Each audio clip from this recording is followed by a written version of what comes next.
Toyota presents let's explore with Yasir Hussain में chapter 2 जो कि केपी के चैप्टर है उसकी सेकंड एपिसोड शुरू हो चुकी है और हम दाखिल हो गए हैं केपी के एक और इलाके में। एक चाइनीज फिलोसोफर ने कहा था कि अगर आप एक अच्छे मुसाफिर हैं तो आपका कोई मंसूबा होना ज़रूरी नहीं, यानी कि कोई प्लानिंग की ज़रूरत नहीं है, जहाँ आपको रास्ता ले चले वहाँ पहुँच जाए। लेकिन मैं कोई बहुत बड़ा फलसफी तो हूँ नहीं, तो इसलिए मेरी छोटी मोटी प्लानिंग होती है और मेरा प्लान ये है कि हम डिस्ट्रिक्ट मर्दान से होते हुए, जहाँ पे एक बहुत खूबसूरत साइट है, वर्ल्ड हेरिटेज की साइट है जो कि है तख्ते बाही, वो आपको दिखाता हो जाऊं क्योंकि उसकी दुनिया में एक बहुत अहमियत है और हमारे पाकिस्तान में मौजूद है, तो आपको देखना बहुत ज़रूरी है। फिर वहाँ से होते हुए हम जाएंगे मालाकन की तरफ और मेरा साथी है इस वक्त टोयोटा फॉर्च्यूनर GR जो कि बहुत ही स्मूथ गाड़ी है यार। वो कहते हैं ना कि जो चीज जिसके नसीब में होती है उसी को मिलती है। मैंने रावलपिंडी में अपनी वालदा की कब्र पर डालने के लिए कुछ फूल लिए थे, लेकिन वो फूल इस गाड़ी में रह गए और मैं दूसरी गाड़ी में उस कब्रिस्तान चला गया, तो फूल नहीं डल सके। यहाँ आते हुए अचानक मेरी नजर एक कब्रिस्तान पर पड़ी और मैं वहां रुका। सोचिए, रावलपिंडी से खरीदे हुए फूल यहाँ किसी की कब्र पर डले। मैंने फातिहा पढ़ी और अपना सफर दोबारा शुरू किया।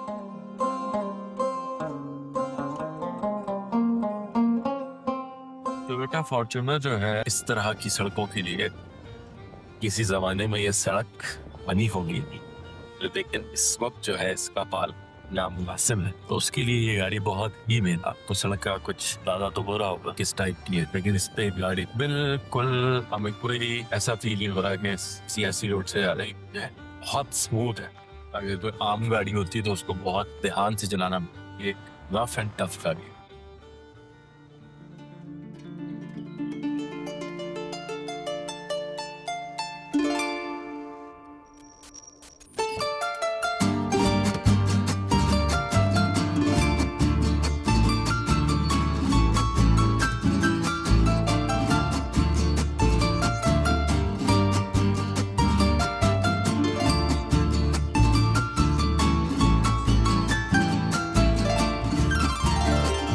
अभी हम विजिट करने के लिए जा रहे हैं। इस साइट का एंशिएंट नेम था आज से 2000 साल पहले Takht Bahi, the combination of two words.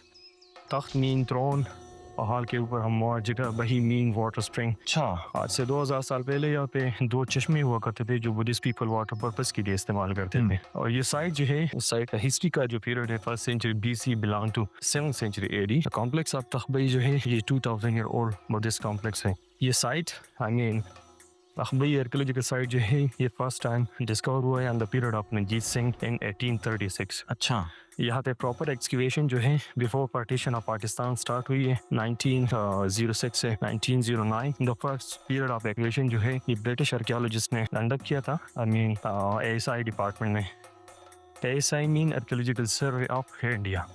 Second period of excavation जो है ये 1910 से 1913 तक यह है। During the time of excavation, its sculptures, coins, beads is restored that time, that all are shifted from here to British Museum। वो जा चुके हैं सब। हाँ, the line is for differentiation, ताकि हर किसी को पता चले कि इस स्ट्रक्चर में, इस मुनासिब में कौन सा एरिया जो है वो टाइम टू टाइम रिजर्व हुआ है और कौन सा एरिया जो है वो ओरिजिनल हालत में है। तो इस लाइन से यहाँ से बेस से लेकर यहाँ तक ये इनर साइड स्ट्रक्चर जो है ये ASI वालों ने before partition of Pakistan, ASI में आर्कियोलॉजिकल सर्वे ऑफ इंडिया 1946 में ये एरिया जो है ये प्रिजर्व हुआ है। और इस लाइन के अपर साइड पे ये सारा स्ट्रक्चर जो है ये ओरिजिनल है, 2000 ईयर ओल्ड। आर्टिस्ट बनने से पहले मैं एक आर्किटेक्ट भी था। बचपन से ही मुझे तारीखी इमारतें बनाने का बहुत शौक था। फिर किसी ने मुझे बताया कि तारीखी इमारतें तो बन चुकी हैं, वो तो तारीख में ही बनती हैं। तो फिर मैंने सोचा क्यों ना इन तारीखी इमारतों को ढूंढ ढूंढ कर इनमें से गलतियां निकाली जाएं। मेरी उकाबी नजरों से कोई भी गलती बच नहीं सकती थी। पूरी इमारत ईस्ट ओपन थी, जबकि इसे वेस्ट ओपन होना चाहिए था। क्योंकि हवा वेस्ट से चलती है और इस गलती की निशानदेही जब मैंने माहिरीन से की तो सबसे पहले तो उन्होंने मुझे शट अप कहा और उसके बाद बताया कि क्योंकि इमारत बहुत ऊंची है और इतनी ऊंचाई पे हवा हर तरफ से ही चलती है। खैर, मैंने उन्हें बताया कि कंस्ट्रक्शन तो बहुत अच्छी है, लेकिन ये प्राइम लोकेशन नहीं। मार्केट, शॉपिंग मॉल, यूनिवर्सिटी सब यहाँ से दूर है। उन्होंने कोई जवाब नहीं दिया और सिर्फ गुस्से से घूरते रहे। फिर मैं भी उनसे हाथ मिलाकर चल पड़ा।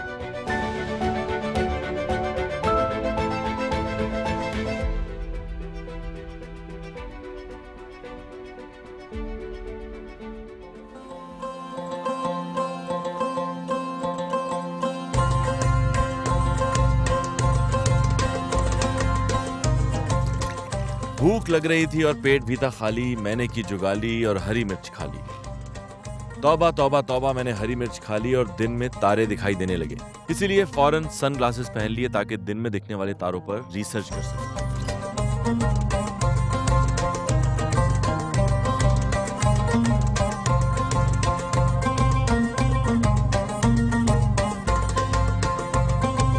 कितना प्यारा खूबसूरत नज़ारा है मालाकंड का, क्या अच्छा मौसम है। लेकिन एक चीज़ जो हम करते हैं, पकोड़े समोसों के बकाया जात, कोई कोल्ड ड्रिंक, उधर भी 10 चीज़ें गिरी हुई हैं, दिखाएं ज़रा उधर। यार ये देखें, इतनी खूबसूरत ज़मीन दी है हमें अल्लाह ने, क्या करते हैं हम।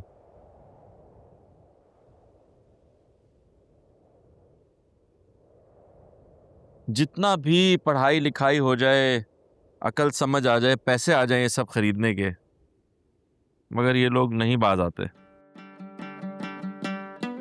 एक रिसर्चर के मुताबिक जब भी पहाड़ों में घूमने फिरने जाएं तो वहां प्लास्टिक या थर्मोपोल से बनी हुई चीजें नहीं लेके जानी चाहिए, क्योंकि इन इलाकों में प्लास्टिक और थर्मोपोल का रिसाइकल होना आसान नहीं और उनको ठिकाने लगाना तो और भी मुश्किल है। माहौल और एनवायरनमेंट से मोहब्बत करें, ये हमारे लिए अल्लाह का तोहफा है।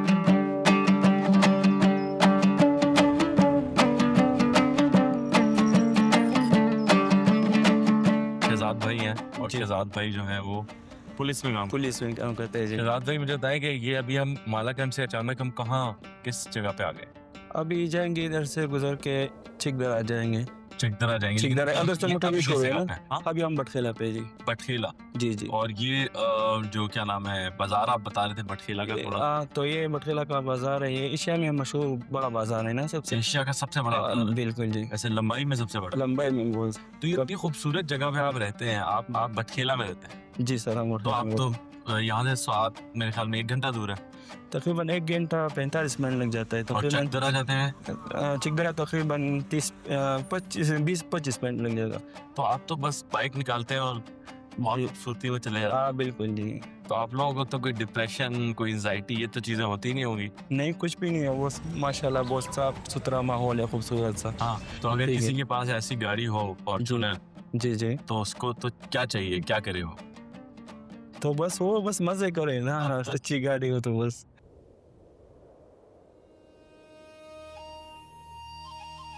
टोयोटा फॉर्च्यूनर के 4x4 होने का एक फायदा ये भी है कि गाड़ी कच्चे में उतारते हुए बिल्कुल डर नहीं लगता। दरिया किनारे रात गुजारने का एक अच्छा स्पॉट नजर आया तो गाड़ी भी वहीं उतार ली।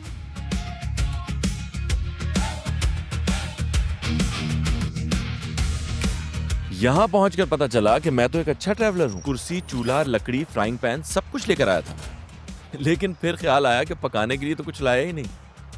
लेकिन फिर हाथ में पकड़ी फिशिंग रॉड ने झटका खाया और मेरा दिल भी ललचाया, क्योंकि एक शिकार कांटे में फंसा था। कुछ देर मछली का डांस देखा, फिर मछली थक गई, जाहिर है वो प्रोफेशनल डांसर तो थी नहीं। उसके बाद मैंने मछली को फ्राई करने का फैसला किया, क्योंकि आप जानते हैं कि मैं अच्छे ट्रैवलर और अच्छे आर्टिस्ट के साथ साथ एक बहुत अच्छा कुक भी हूँ। इसीलिए जुबैदा आपा के सारे टोटके और रेसिपीज से मदद लेने के बाद मैंने उस मछली को फ्राई कर लिया।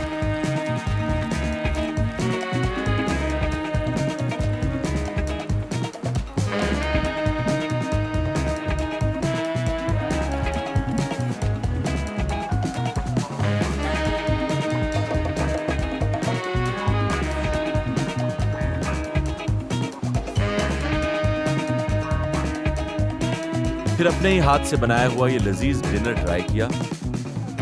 हिसाब लगाया कि कल चतराल जाने के लिए कितना सफर करना पड़ा। क्योंकि चतराल का सफर बहुत ज्यादा था तो मैंने सोने का फैसला किया। कल आपको लेके चलूंगा चतराल। तब तक रखिए अपना ख्याल और दिल में ना आने दें ऐसा कोई भी ख्याल जिससे हो आपको किसी किस्म का कोई मलाल। वाह, ये तो सोते सोते शायरी हो गई।